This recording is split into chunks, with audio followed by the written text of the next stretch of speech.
de codificación, un tema fundamental e importante ya que nos permite a nosotros, los desarrolladores, escribir un código limpio, fundamental y profesional. Le damos las calurosas palmas de parte del Instituto Superior Privado Tecnológico ISA al ingeniero Marcelo Ríos Ruiz.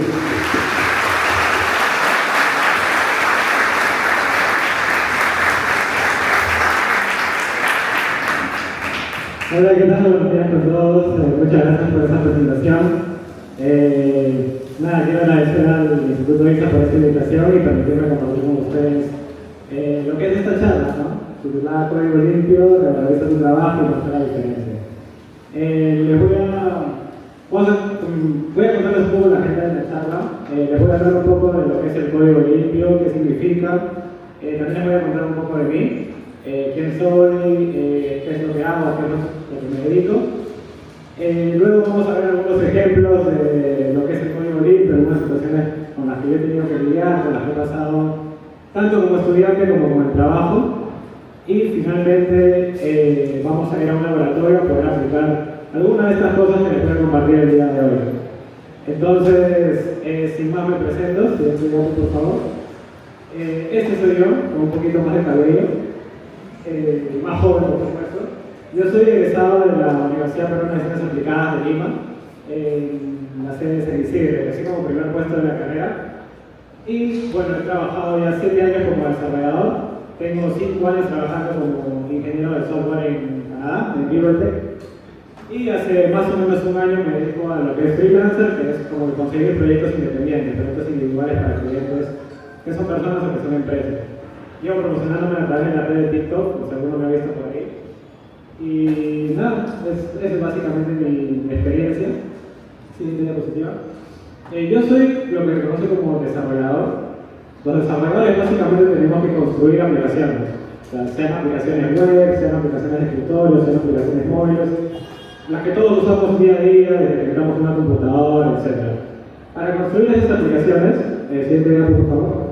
Nosotros tenemos que hacer código. El código es lo que nosotros, los desarrolladores, escribimos para que estas aplicaciones funcionen. Son básicamente instrucciones que nosotros le damos a la computadora o al dispositivo móvil, etcétera, para que se comporten de cierta manera, para que haga lo que queremos hacer. La charla de hoy viene un poco de eso, de escribir buen código, de hacer código limpio, ¿no? Nos vamos a dar cuenta que cuando estamos desarrollando, en realidad cualquiera puede hacer código, así como cualquiera en realidad puede hacer trabajo, ¿no? Puede trabajar. Pero hay una pequeña brecha entre hacer las cosas, por decir así, por hacerlas, o hacerlas bien.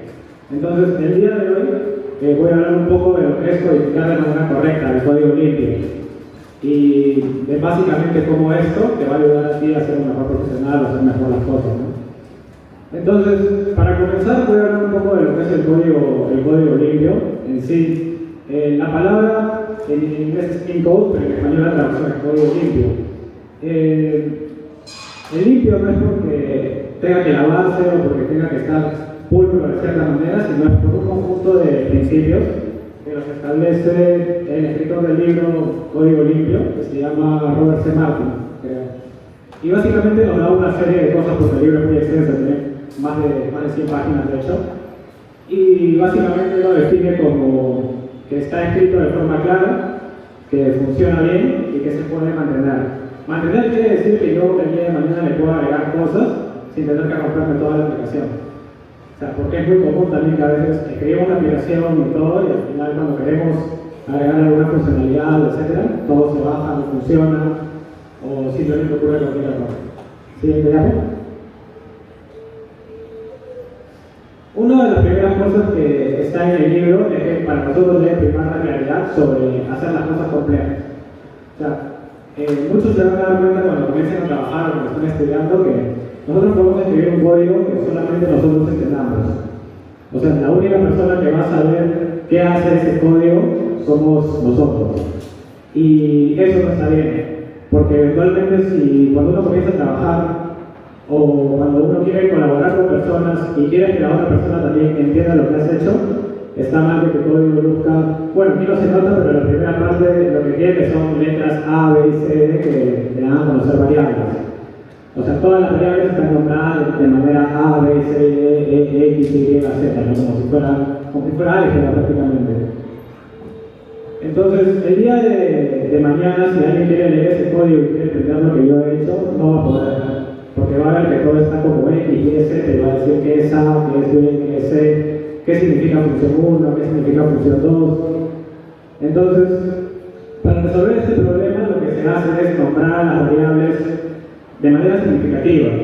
O sea, no podemos programar poniendo variable 1, variable 2, variable 3, sino darles el nombre de lo que representan en realidad estas variables.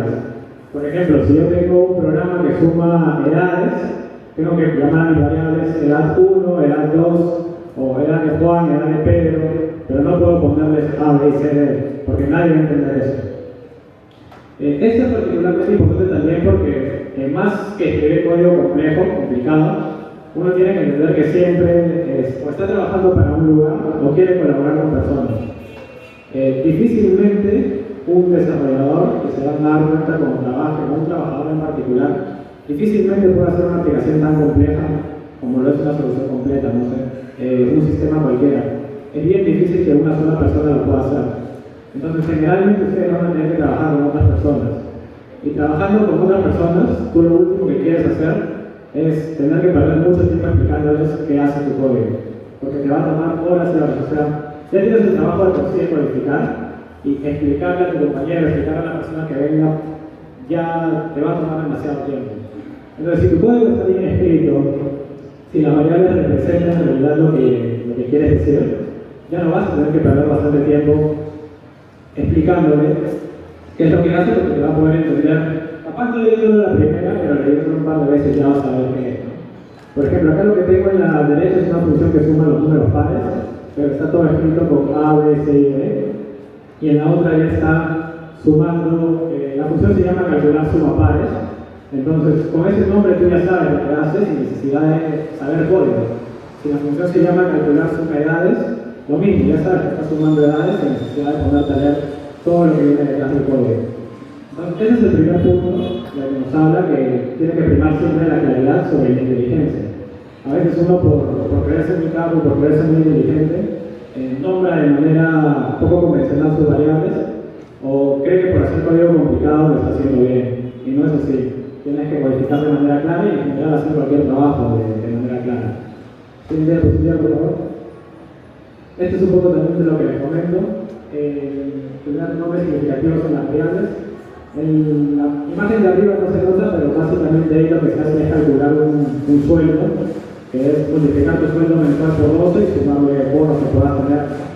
Pero el sueldo mensual tiene el nombre de A y el bono tiene el nombre de B. Entonces, cuando uno ve A por 12 más B, no entiende qué es lo que hace esa función. Están multiplicando un número por 12 y sumando el otro número, y podría ser cualquier cosa. Pero si tú a esa variable A le pones el nombre de sueldo, eres más claro, la gente entiende que estás multiplicando el sueldo por 12 y estás sumándole después un bonus, entonces ahí ya se nota un poco que lo que estás haciendo hacer es calcular tu sueldo del año, ¿no? Cada mes vas sumando y si tienes algún bono por ahí lo sumas. Entonces esto hace que la persona cuando vea el código diga, este código lo que hace es calcular el sueldo del año, ¿no? Incluso sin saber programación puedes darte cuenta de lo que hace, por el simple nombre. Siguiente diapo. Otra de las cosas, lo que normalmente se comete errores es el momento de escribir. Nosotros solemos meter todo en un solo bloque de código. O sea, en una sola página, en una sola hoja, en una sola clase, nosotros solemos meter 100 líneas, 150 líneas, a veces por hacerlo más rápido, a veces por hacerlo más simple, o simplemente queremos terminar rápido el ejercicio y solemos meter toda la lógica en un solo archivo. Particularmente eso tampoco es recomendable porque se vuelve inentendible. Cuando uno ve un código tremendo de 100 líneas, uno comienza a preguntarse ya, ¿pero qué hace, no? ¿Cómo leo esto? ¿De qué manera leo esto? Es particularmente molesto también cuando te encuentras en el trabajo un código de esa forma. O sea, 100 líneas es muy difícil que alguien se lo lea. O sea, uno no lee ni los libros y va a leer 100 líneas de código para entender algo sencillo, ¿no? Entonces, lo que se recomienda aquí es dividir toda esa lógica enorme de 100 líneas en bloques pequeños de código, ¿no? Para hacerlo más entendible. Si tu código grande de 100 líneas lo que hace particularmente En este ejemplo creo que lo que hace era calcular la suma de los números y luego el promedio. Podemos como que disecar distintas funciones. Una función que se encarga de sumar todos los números, otra función que se encargue del promedio y así, ¿no? Si queremos sumar ventas, también calcular descuentos, también. O sea, cada cosa particular que nosotros hacemos en nuestro código tiene que ir en su propia función, en su propio bloque, para no tener 200 líneas en un solo archivo, ¿no? ¿Siguiente? Otra cosa que he visto que se hace mucho es abusar de los comentarios.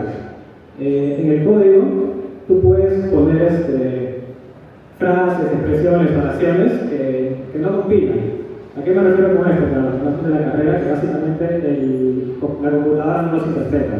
O sea, tú puedes escribir un código súper complejo y ponerle comentarios, esto hace esta cosa, esto hace otra cosa. En particular puedes poner hola, soy Marcelo, hola, Instituto Visa, podrías poner cualquier cosa y el computador no va a ignorar, porque tú le estás diciendo esto es un comentario. Entonces, en el mundo de la programación, los comentarios se utilizan para darle a otro desarrollador entender lo que hace tu código, generalmente, ¿no? Pero esto es malo cuando se usa. Si nosotros queremos dar el nivel de detalle, tenemos que darlo a través de lo que mencioné anteriormente, brindando nombres a las variables, dividiendo el código, seccionando el código en pequeñas partes para que no te llegues un bloque enorme y evitando llenar todo el código de comentarios, porque es pesado. Por ejemplo, si uno no hace nada particular o particularmente complejo o excepcional, simplemente evitar los comentarios, ¿no? En ese ejemplo de acá yo tengo como que una línea de código y 3 comentarios arriba que explican lo que hace, ¿no? O sea, si lo que yo quiero es dar a entender lo que hace la función, simplemente tendría que darle nombre a la variable, darle nombre a la función y no ponerme a comentar arriba de eso, ¿no?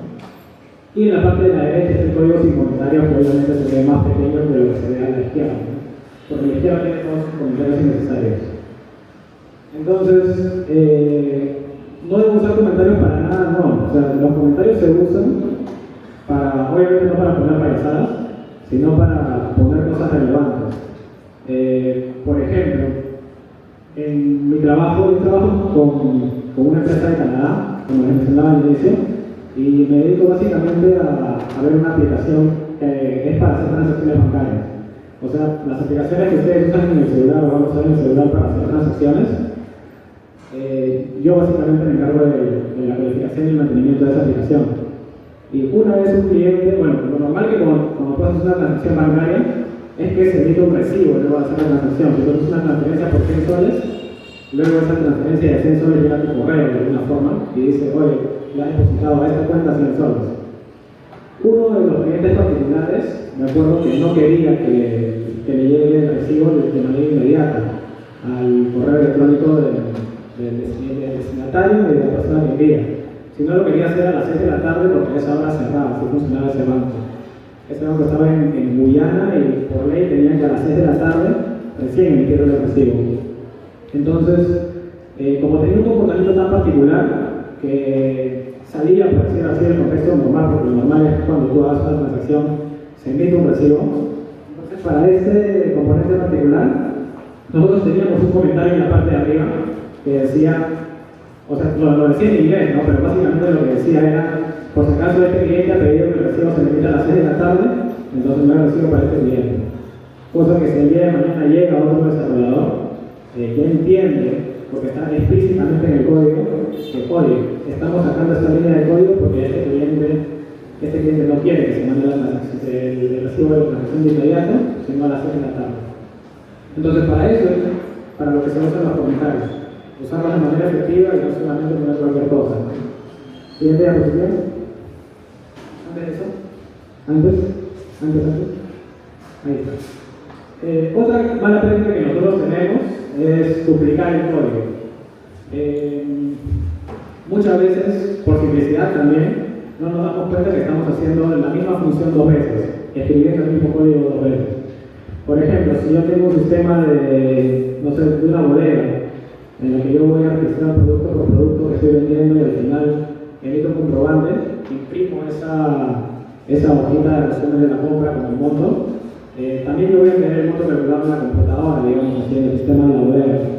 Entonces, yo puedo calcular el precio total de las cosas, ¿no? Sumando lo que he comprado, multiplicándolo por el precio de cada objeto, ¿no? Si yo compro un agua de 7 soles y un chocolate de 2 soles, sumaría, ¿no?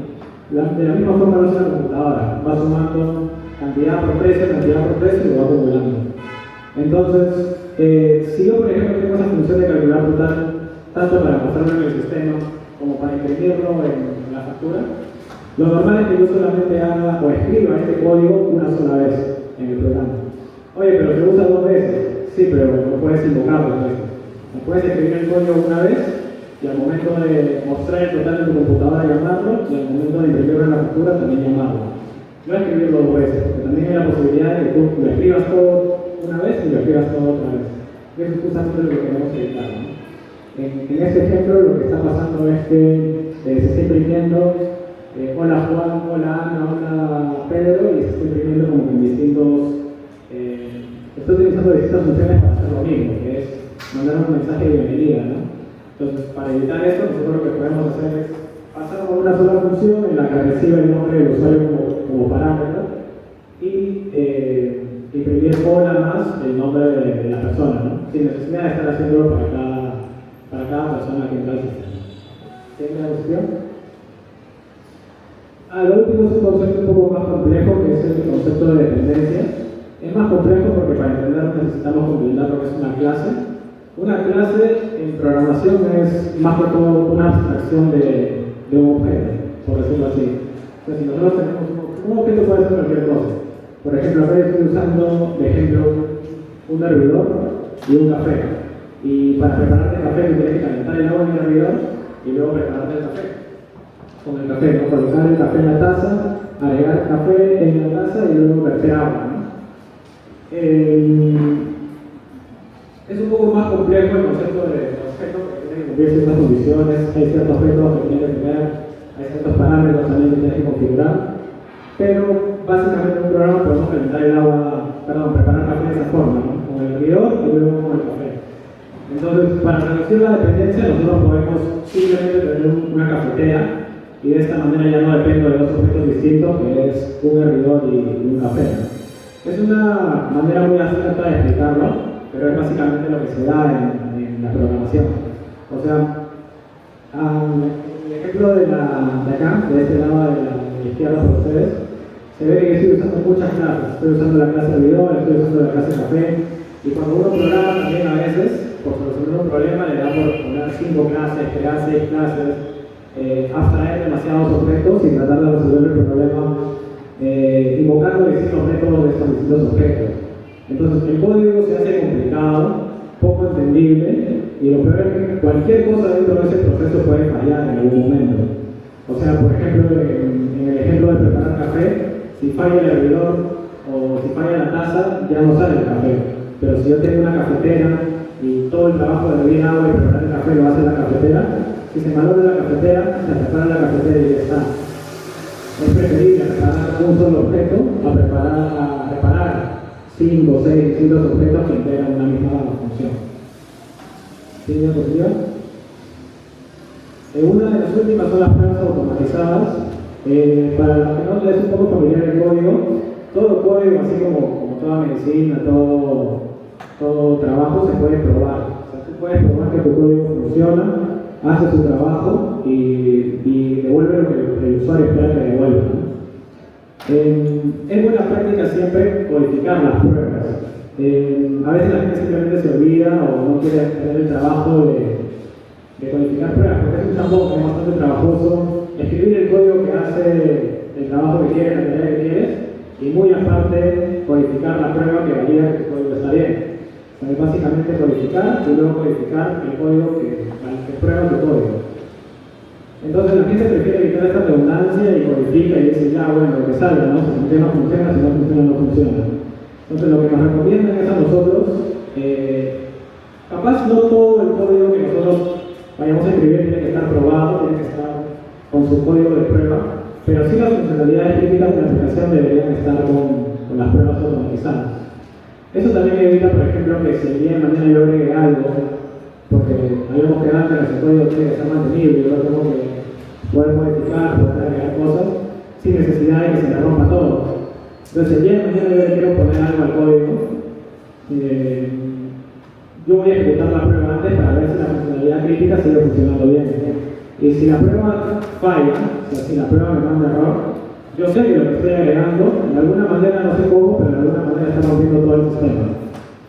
Entonces, lo que tratamos de hacer en las pruebas es justamente evitar eso. Es evitar que cuando yo agregue algo nuevo, ¿sí?, se rompa todo el sistema de nuevo. Nos va a permitir a nosotros poder agregar código, poder hacer mantenible nuestra aplicación, poder actualizar la aplicación sin que se vaya todo al demonio, ¿no? Siguiente diapositiva. Y bueno, en base a esto también nuestro código tiene que estar orientado al cambio, ¿no?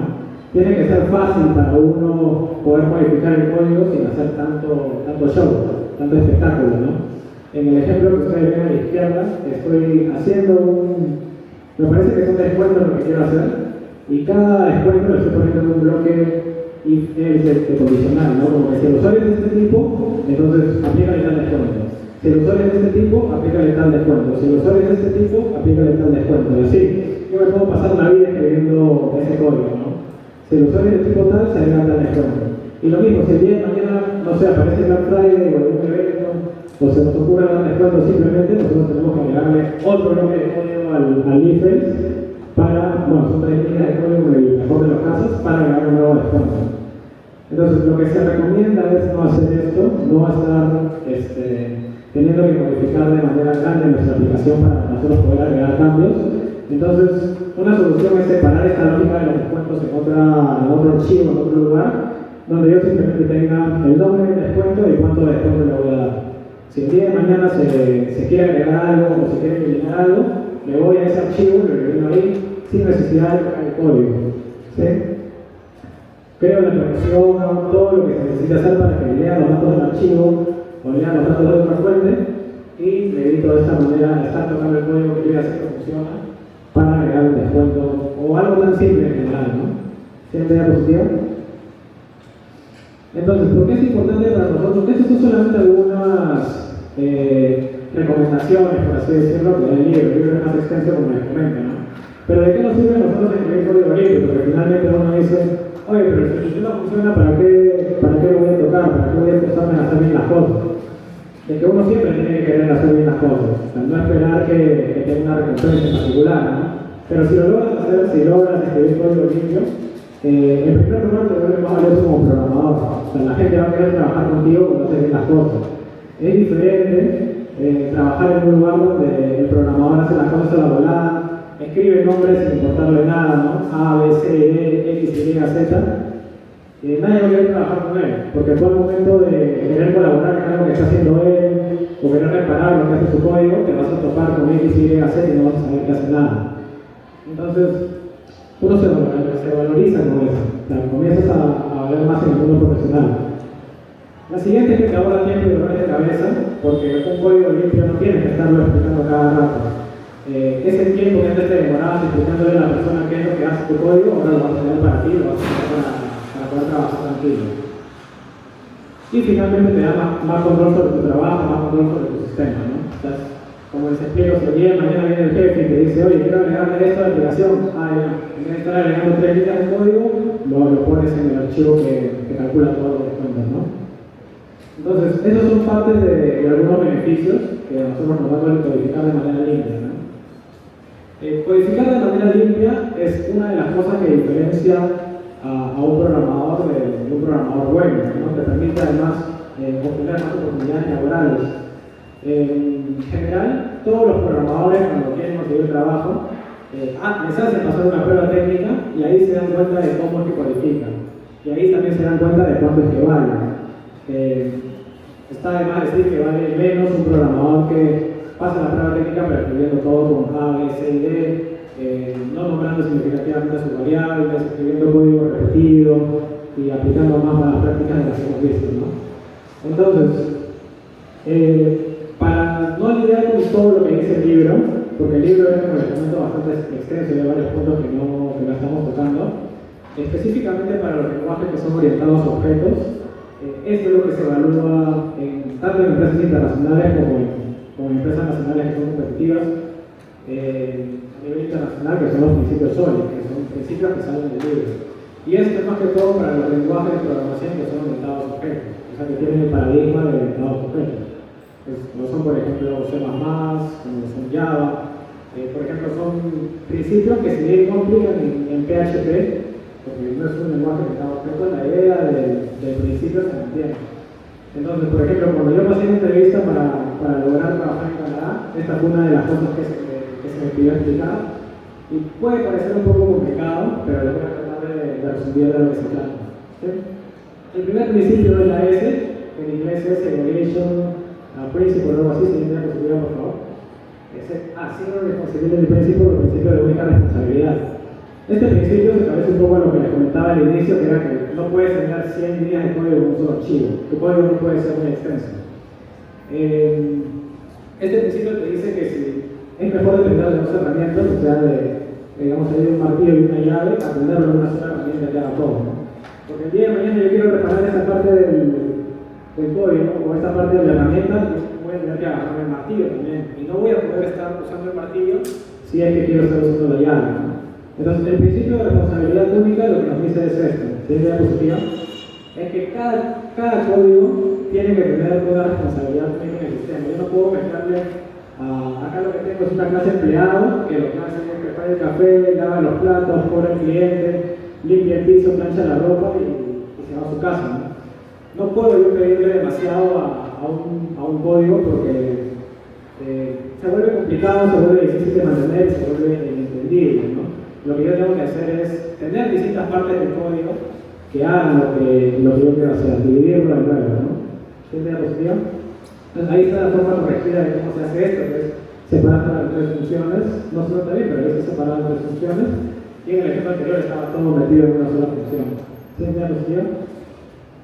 La O del Solid es el principio de abierto-cerrado, o Open Close Principle, que nos dice básicamente que nuestro código tiene que estar abierto, por eso Open, para la extensión, y cerrado para la modificación. Esto quiere decir que si el día de mañana yo creo un producto o creo una aplicación, lo que fuese, el código tiene que estar abierto para yo poder modificarlo, pero cerrado para que si yo hago un cambio no afecte a lo que ya existe. ¿Sí? Esto hace también que la aplicación sea mantenible, un poco de ese lado también. Lo mismo, porque los sistemas, las aplicaciones siempre se van actualizando, siempre necesitan cambios. Ustedes cuando agarran una app ven ahí, oye, se ha actualizado la aplicación, tienes que dejar la actualización.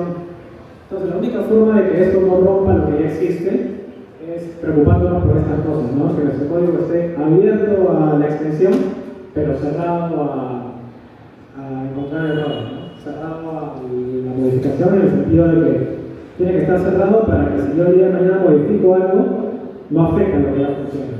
¿Siguiente diapositiva?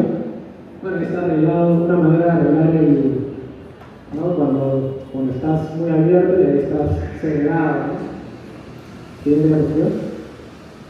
El tercero tiene un nombre un poco sencillo y fácil de recordar, que es el principio de distribución del disco. Esto es un poco más complicado porque para eso hay que tener un poco lo que es la herencia y el polimorfismo. Explicado de manera básica, la herencia es una relación entre clases. Habíamos quedado que una clase era la asociación de un objeto, y la herencia es básicamente una relación que hay entre clases en la que una clase hijo hereda los objetos y atributos que son como características, por decirlo así, de una clase padre, ¿no? Por ejemplo, si yo tengo la clase mascota y yo tengo una clase que se llama perro, el perro va a heredar algunas características de una mascota, ¿no? Por ejemplo, si mi mascota tiene un peso, tiene una edad, tiene una manera de alimentarlo, entonces mi perro va a tener esas características. Mi perro también va a tener un peso, también va a tener una edad y también va a tener una forma de alimentarlo. Lo mismo pasa entre las clases. Cuando una clase depende mucho de otra, o tú puedes decir que hereda propiedades y métodos de otra, entonces va a haber una relación de herencia, ¿no? Si en un sistema tú tienes, digamos así, no sé, un sistema que se ha construido para ese instituto y necesita registrar, por ejemplo, tanto los profesores como los alumnos y los alumnos van a tener cosas en común, porque ambos tienen nombre, ambos tienen apellido, no sé, ambos tienen vestimenta, etc. Entonces, de la misma manera funcionan las clases. Una clase hija hereda los métodos y los atributos de una clase padre. ¿Sí? Y el principio de sustitución de listo lo que nos dice es que el hijo siempre podría reemplazar al padre sin necesidad de nada adicional, ¿no? Por ejemplo, si tu clase padre es persona y tu clase es hijo son profesor y alumno, tú podrías usar independientemente de cualquiera de los dos como clase hija, ¿no? Sin que el programa se muera, por así decirlo, ¿no? Sin que el programa te mande excepción. Entonces, por ejemplo, en el ejemplo de acá estoy poniendo que mi clase padre sea mascota, ¿sí? Y un método, una cosa que puede hacer la mascota es emitir un sonido, ¿no? Por ejemplo, el perro hace wow, el gato hace miau y etcétera, ¿no? El chancho oin, lo que fuese. Entonces, todo esto va a ir de manera, todo va a funcionar como se espera, de manera buena. Y emitir sonido, y aquí va el otro principio de lo que es la programación orientada a objetos, que es el polimorfismo. Emitir sonido yo lo puedo implementar de manera diferente, ¿no? Porque si bien es cierto, la mascota hace sonido, todos lo hacen de manera diferente, y por eso se llama polimorfismo, distintas formas de implementar algo. En el perro esa función de emitir sonido va a ser un ladrido, en el gato va a ser un aullido y así, ¿no? Entonces, esta función se implementa de manera diferente. Si el día de mañana, por ejemplo, por favor, siguiente diapositiva, yo le quiero agregar a la clase mascota otro hijo que se llama pez, por ejemplo, porque el pez también es una mascota, lo tenemos en la pecera. El pez no va a poder emitir ningún sonido, porque el pez no hace ningún sonido. Lululú no es un sonido. Entonces, cuando yo quiero reemplazarlo en mi programa por una mascota y yo invoque la función de emitir sonido, mi programa va a estallar, porque el pez no hace ningún sonido. Entonces, el principio de función de disco lo que nos dice es que la abstracción está mal en este caso, ¿no? Tendrías que tener animales que hagan sonido y animales que no hagan sonido. Pero no puedes no implementar una función, un método de una clase padre, una clase hijo, porque vas a romper el programa, ¿no? Siguiente diapositiva. Siguiente. Esto es básicamente lo que les digo, el fish make sound, ¿no? Pez hacer sonido. Siguiente diapositiva. La I de Solid es el principio de segregación de interfaces. O sea, el nombre parece complicado, pero les juro que es sencillo. Una interfaz en programación es como una especie de esqueleto, si lo quieren ver también como un contrato, podría ser un contrato. Una interfaz no es otra cosa que un código que tiene definidas, por así decirlo, las funciones, ¿no? Pero no tiene implementadas. Eso quiere decir que yo le digo cómo se comporta el código, pero no le digo qué es lo que tiene que hacer específicamente cada una de las funciones, ¿no? Por ejemplo, yo puedo crear una interfase que se llame dispositivo y puedo definir dos métodos en esa interfase, que es imprimir y escanear, ¿no? Un dispositivo que imprime y escanea. Yo no le estoy diciendo qué es lo que tiene que hacer en el imprimir, yo no le estoy diciendo qué es lo que tiene que hacer en el escanear. Yo lo que estoy diciendo es que si en algún momento llega un código, llega una clase que quiere implementar esa interfaz, que quiere implementar la clase de dispositivo, entonces lo que va a tener que hacer necesariamente es implementar la función imprimir e implementar la función escanear. Necesariamente tiene que hacer los dos. No puedes hacer solamente uno. Entonces, si el día de mañana llega una impresora básica, que es lo que tengo en la parte de arriba, impresora básica, que solamente imprime, no escanea, y yo le he dicho que implemente la interfaz dispositivo. Recordemos que la interfaz dispositivo tenía definidas dos funciones, que era imprimir y escanear. Mi impresora básica no va a poder escanear, porque es una impresora básica. Entonces, cuando yo quiero implementar el método de escanear, no voy a poder hacerlo y van a dar una excepción, que es finalmente que el programa no corre, que la aplicación no corre, ¿no? Que está ahí todo. Entonces, lo que nos dice el principio de segregación de interfaces es eso, es si hay clases dentro de la interfaz que no implementan todos los métodos de la interfaz, porque la interfaz puede tener distintos métodos, ¿no? Pero si la interfaz tiene 20 métodos, la clase que implementa la interfaz también tiene que tener 20, no puede tener 19, 18, 17. Entonces, lo que nos dice el principio de segregación de interfaces es que si esto se da, tienes que crear dos interfaces distintas, ¿no? Siguiente diapositiva. Una interfaz que sea dispositivo de impresión y otra interfaz que sea dispositivo de escaneo, ¿no? Y una impresora básica va a poder imprimir solamente, entonces va a poder implementar la clase que era dispositivo de impresión. Y un escáner básico, un aparato que solamente escanea, va a poder implementar la clase dispositivo de escáner, ¿no? Y si el día de mañana, siguiente diapositiva, llega una multifuncional, una impresora multifuncional, lo que sí podemos hacer es decirle a esa clase, oye, implementa las dos interfaces, la interfaz impresora y la interfaz escáner. Entonces llega, mañana llega, ¿no? Pero lo que no podemos hacer de nuevo es decirle que implemente la interfaz y no implementar algún método de una interfaz. Porque como les mencionaba al comienzo, la interfaz es como un contrato. Es como que esta interfaz tiene 20 métodos y si tú quieres implementar esa interfaz, tienes que implementar los 20 métodos. No puedes implementar menos, no puedes implementar más, en teoría deberías implementar todo lo que dice la interfaz. Entonces, este es el principio de generación de interfaces. Si llegas a tener una clase que no implementa todos los métodos, entonces segrega tu interfaz. No le des los 20 métodos a la interfaz, sino dale menos, ¿no? Dale 4, dale 5, dale 6, divídete, ¿no? Para que las clases puedan implementar los métodos de manera correcta. Siguiente diapositiva.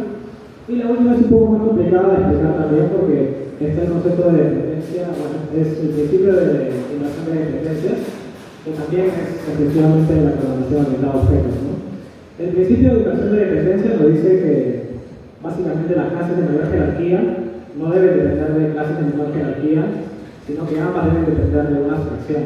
Esto dicho de otra forma más entendible, dice que, digamos así, la clase que controla a la otra clase, ambas tienen que depender de una interfaz, ¿no? No pueden depender una de la otra. Porque si el día de mañana se malogra la clase de la que dependes, la clase que controla esa clase también se va a malograr, ¿no? Si yo utilizo un recurso y ese recurso no funciona, entonces va a dar la impresión de que yo también estoy no funcionando, ¿no? Entonces, el principio de segregación de interfaces nos dice eso. No debe depender de un recurso, sino que ambos deben depender de lo mismo, ¿no? Para que si el día de mañana, no sé, el recurso que yo utilizo no funcione, aún no estoy dependiendo ya de ese recurso, sino estoy dependiendo de la abstracción de ese recurso que es la interfaz. Entonces, esto en programación parece que no tiene sentido, pero lo hace básicamente porque la interfaz no se va a malograr. La interfaz es una abstracción, por así decirlo, que solamente tiene definidos los métodos. No tiene ninguna implementación de eso, no simplemente te dice qué es lo que vas a hacer. No te define absolutamente nada. Entonces, finalmente, este es el principio de inversión de dependencias. Este es el último de los principios SOLID. Siguiente diapositiva. Siguiente, el ejemplo que puse, bueno, había una lámpara, un encendedor que depende de una lámpara y luego el encendedor depende de la interfaz dispositivo que se puede encender, ¿no? Esto es básicamente el ejemplo que estaba reflejando acá. Siguiente diapositiva. Y bueno, finalmente, algunas conclusiones que quiero dejar es que, como les comento, o sea, no hay ninguna ley, nadie les va a auditar el código cuando comiencen a trabajar, pero sí es súper importante que tengan en consideración que si van a hacer las cosas, tienen que hacerlas de manera adecuada, ¿no? Hacerlas de manera bien parece que no tuviera ninguna recompensa, parece que fuera algo trivial, algo que no les va a sumar, pero en realidad les suma bastante. Sí, he trabajado con gente que escribe bien el código y con gente que no escribe bien el código, y ustedes ya se pueden dar cuenta con cuál les demora más en hacer las cosas, ¿no? La gente que no escribe bien código suele demorarse 3, 4, 5 días en hacer algo que tranquilamente se puede hacer en un par de horas. Entonces siempre consideren que cuando hagan cualquier trabajo de cualquier manera lo hagan de manera adecuada, ¿sí? No piensen que no van a tener una recompensa inmediata, porque sí la hay. Y bueno, finalmente aprendan a colaborar de manera adecuada, ¿no? Preocúpense tanto porque lo que hagan pueda venir el día de mañana a otra persona a hacerlo sin necesidad de que ustedes le expliquen, ¿no? También es un poco molesto. O sea, cuando ustedes están trabajando en algo, consideren que a ustedes les puede pasar cualquier cosa, Dios no quiera, ¿no? Pero se puede ir también, y otra persona va a continuar lo que ustedes hicieron. Y esa persona no va a tener que estar pidiendo explicaciones a ti porque tú ya te fuiste de esa empresa o lo que fuese, sino va a tener que leer lo que has hecho y poder seguir dando mantenimiento, poder seguir trabajando sobre tu trabajo sin necesidad de que tú les expliques, ¿no? Eso es súper importante.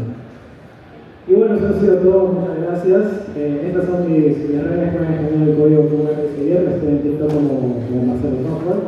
Hablo de lo que he hablado también en esta charla, hablo contenido de software y etcétera. Y ahora vamos a pasar con las preguntas. Me pueden hacer cualquier pregunta de cualquier cosa, no necesariamente de lo que he explicado hoy. Y voy a tratar de responderlas de buena manera, ¿no? Así nos pueden agregar un micrófono, ¿no? ¿Alguien desea preguntar algo, chicos? No tiene que ser de la charla de que acabo de dar, puede ser de cualquier cosa que tengan duda. No se peleen.